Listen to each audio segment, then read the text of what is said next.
Hey, what's up? This is Seth Green, and you are listening to Somewhere in Vegas with Mark, and I am so hot, I would desperately like a glass of water. Please, please, give me some water. This is Cindy Preston, and I'm with Mark on Somewhere in Vegas. Hi, this is Melissa Peterman from CMT's The Singing Bee and the television show Reba. And I have to tell you, I just have to get it off my chest, I love Somewhere in Vegas with Mark. Hi there. This is Faith Roscoe from General Hospital. You're listening to Mark on Somewhere in Vegas. And you better watch out. We know how to find you if you're not listening. Hi, this is Shannon Egan from Whippet, and I love Somewhere in Vegas with Mark. Hey, this is Lee Allen Baker with Somewhere in Vegas, talking with Mark with a Q. This is Courtney Cronin. You're listening to Somewhere in Vegas with your host, Mark, and I would make sure to listen every week because he's a sure bet. Hey, this is the Money Man, Eddie Money. I got 2 tickets to Paradise, and it's, you know what? It's Somewhere in Vegas. And what happens in Vegas stays in Vegas. Hi, this is Crystal Gale, and I love Somewhere in Vegas with Mark. Hi, this is Terry Nunn from Berlin, and you're listening to Mark Somewhere in Vegas. Hi, this is Miracle Laurie from Joss Whedon's Dollhouse. There are 3 flowers in a vase, and I'm listening to Somewhere in Vegas with Mark. Hi, this is Erin Hill, and you are listening to Mark on Blog Talk Radio and Somewhere in Vegas. Mark is a great guy. Hi, this is Sean Pulaski. I'm still trying to figure out Mark Pico's sexuality, but I know you're listening to Somewhere Live in Vegas. Here you go, Mark. I'm sorry. I thought you were she. I'm sorry. Get out of the tent. Let's get out of here. Hey, this is Lance and Anna from Free Radio. And Anna? And you're listening to Somewhere in Vegas. Yes. My favorite. You know, that's usually what happens with me. I go to Vegas and I get lost, and so I end up somewhere in Vegas. Somewhere in Vegas. But I just don't know where it is. Not quite sure. Yeah, word. Get ready. It's going to be hot. It's in Vegas. Check out Mark. Be there or be square.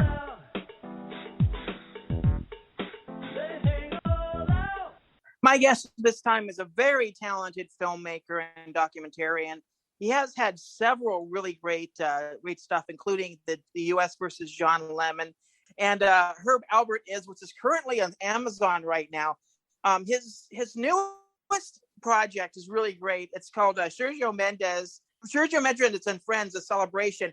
And it talks a lot about some of the great music Sergio Mendes has. And I'm pretty sure everybody's heard of him, or at least his music. And it's great to be able to talk to John Scheinfeld right now about the documentary. How you doing, John? Doing great, Mark. Thanks for having me. Yeah. First of all, what was it like working with, working on this project? I mean, how did it come about? Well, I had done a project with Concord Records a couple of years ago. I did a feature documentary about John Coltrane called, the legendary John Coltrane, called Chasing Train. And it was such a great experience that we started to talk about what else we might do together. And one day I got a call from the head of Concord who said, how would you feel about doing a documentary about Sergio Mendes? And I hesitated about 5 seconds and said, yes, I'll do that. I had remembered Sergio's music from when I was growing up. My mom used to play his records around the house all the time and would sing and dance because the music was so joyous. So I always had a very positive feeling about Sergio and his music. But I didn't really know much about his story. So I did a little bit of research, and the more I read, the more I thought this is a very interesting story of a musician who is not only immensely talented, but has other qualities such as persistence and the ability to reinvent himself, which not every musician has. And the result is a career that has gone on for 60 plus years. And I thought that that's really worthy of a strong documentary. Go ahead. Sergio was looking at several different filmmakers, and I went out to the house, and we met, and we had a 3.5-hour love fest, and he really liked my vision for the film, and we really liked each other, and then we spent about 2 years making the film. really it seems to be the story of Sergio's life, because he always finds these people that come in and they have this very, very long conversation, and then they end up doing projects together. The Will.I.Am portion of the documentary kind of almost, pretty much it emphasizes that. It was interesting watching all the stories about him. I would almost say, I wouldn't say luck as much as it is being at the right place at the right time for Sergio. I think there's an element of that, Mark. He refers, the very first line of the film, he talks about how this word he loves called serendipity. And serendipity is the story of his life, which is really a series of magical encounters with people that really advanced his career. And I think you could very much say that he and I had a magical encounter, and that's what resulted in the film. We spent about 2 years shooting it here, and we also spent 2 weeks down in Brazil. Sergio lives here in Los Angeles, has for many years. We went down and took him back to the neighborhood in which he grew up and a number of other locations in Rio de Janeiro. And we finished a film that runs about 98 minutes, and we had a fantastic premiere at the Santa Barbara International Film Festival.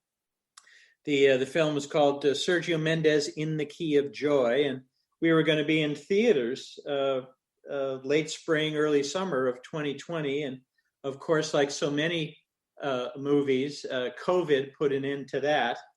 And instead, we have regrouped, and PBS created a special version of derived from our film that runs about 60 minutes. And that's what will be airing on PBS stations across the country starting June 1. And then the full film, Sergio Mendes in the Key of Joy, will be available sometime starting in October. Do we know what platforms that one's going to be on?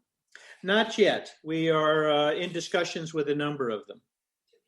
Well, just watch. But Mark, I think for your listeners, I will say that they can get an advance preview of the full film by watching the PBS show and contributing to their local PBS stations, because if they contribute a certain amount, they will get a DVD of the full-length feature documentary.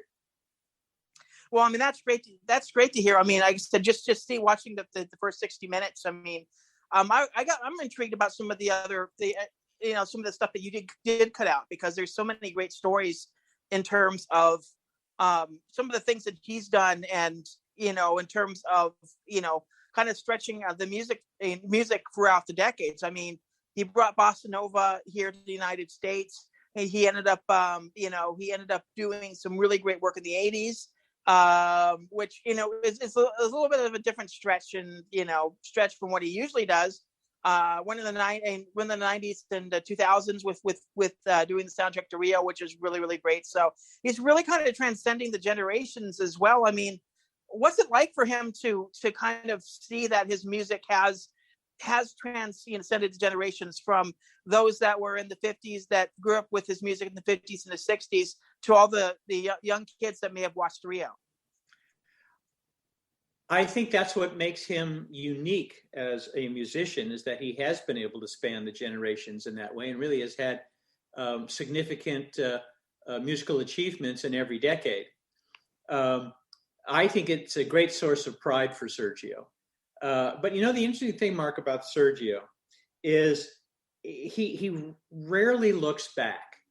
He's always looking forward to what the next project is, what the next concert is, what the next tour is. And I think that's what made it interesting for me, that he was finally ready to have his story told. I think there've been a number of discussions in previous years about doing a documentary, and I don't think he was ready. But now I think with great pride, he was looking back at an extraordinary journey that took him from this tiny town outside of Rio de Janeiro in Brazil, and to today, where he is known around the world and has fan bases in numerous countries around the world. The U.S., of course, Japan, Australia. He plays everywhere, and I think it's been really fascinating to do that, and we chronicle that in the film. And we do it with the help of a number of people that he's worked with along the way. We talked about Herb Alpert, Will.I.Am, Common, who figures in the film. We were there to shoot a work session, a musical session in the studio between the two of them, which was absolutely amazing. Sergio had done a track to which Common was going to freestyle rap. And he was making it up as he went along. We shot 4 different takes. Each one was different. Lyrics were different, thoughts were different, and they finally, on the 4th take, hit on something they both loved. And we show that in the film. And that's actually what was on Sergio's album that came out last year. We also talked to Quincy Jones. We talked to John Legend, with whom Sergio has written and recorded several times. We even have, although you'll have to contribute to PBS and see the full film, but we have Harrison Ford and the soccer legend Pele. We got Pele to sing, and that's in the full-length feature. But it was just a wonderful experience to be able to look at such an amazing career that has lasted so long. Yeah, I was going to say that, just thinking about some of the guys that he worked with, like Will.I.Am and Common. I mean, back in the day when electric keyboards started coming out, they would always have the beat sessions and little things that you can play music to, and one of them's obviously the Bossa Nova.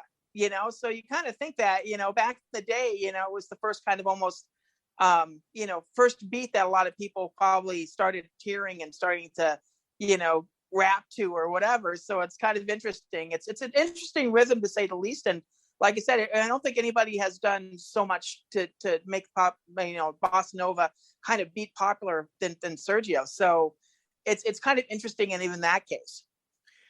You're absolutely right. I think the key was that Sergio created in the 60s a very unique sound. It wasn't 100% Bossa Nova, although had a large element of it. But he blended Bossa Nova with jazz, a little bit of jazz, and more than a bit of pop music.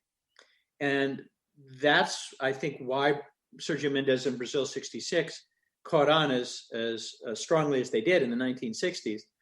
And he evolved his sound in ways in which people like Will.I.Am were very much influenced. And so that's what you see, for example, in his 2006 album, Timeless, that Will produced, that really is a reflection of how so many young hip hop and rap artists were very much influenced by Sergio and those rhythms. And they created a very 2006 take on it all in that brilliant album. Yeah, and the thing with Sergio's music too is just, if you have I don't want this to sound insulting. It's not. It's the fact that you can put in the background of a cocktail party, and people can really kind of relax and kind of be comfortable. It's nothing fast or raging, but yet it's not slow either. It's a really kind of a medium kind of mood that that gets people kind of in a happy place, as it were. So if you imagine cocktail parties back in the 60s, you can imagine Brazil 66 playing in the background. So I think it's just kind of cool. His music is definitely something that is different than any either extreme that we could think of in terms of party music. So it's great to be able to kind of hear Brazil 66 and all that as well. I'm looking forward to watching the rest of the documentary to kind of get into more of the history about what's been going on and some of the more people that you talk about. Let me ask you a question. You've done so many great documentaries. The U.S. versus John Lennon, the Herb Alpert Is documentary, which is currently on Amazon as well. What kind of drew you to doing music documentaries? It's an interesting question.